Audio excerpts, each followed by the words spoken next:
Ambaji one વિભાગે 250 kilo ગુગળનો જથ્થો જપ્ત કર્યો છે। ઉત્તર રેન્જ ટીમે બાતમીના આધારે જીપમાંથી જથ્થો ઝડપી લીધો। અંબાજીથી પોશીના જતી જીપનો પીછો કરીને ગુગળનો જથ્થો ઝડપી લેવાયો છે। જીપના ડ્રાઈવરની અટકાયત કરીને વધુ તપાસ હાથ ધરવામાં આવી છે। અમારા સંવાદદાતા રતન પાસેથી વધુ જાણકારી પ્રાપ્ત કરીશું। રતન, આટલી મોટી સંખ્યામાં આટલા મોટા પ્રમાણમાં ગુગળનો જથ્થો ક્યાંથી લઈને ક્યાં લઈ જવામાં આવી રહ્યો હતો?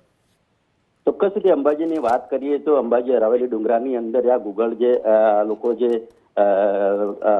નીકળતું હશે ને ત્યાંથી અંબાજીથી પોશીના જતી વખતે પિકઅપ ગાડીની અંદર શંકાસ્પદ બાતમીના આધારે વન વિભાગને જાણ થતા વન વિભાગ પીછો કરીને ગાડી સહિત ને 250 કિલોથી વધુ આ જે મુદ્દામાલ એમને અટકાયત કરી છે અને ગાડી સાથે લગભગ 4.5 થી 5 લાખનો મુદ્દામાલ લઈને વધુ તપાસ હાથ ધરી છે।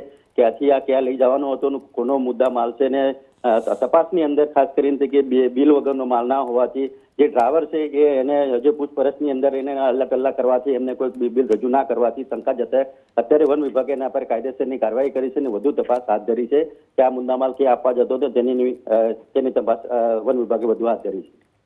આભાર રતન, જાણકારી આપવા માટે।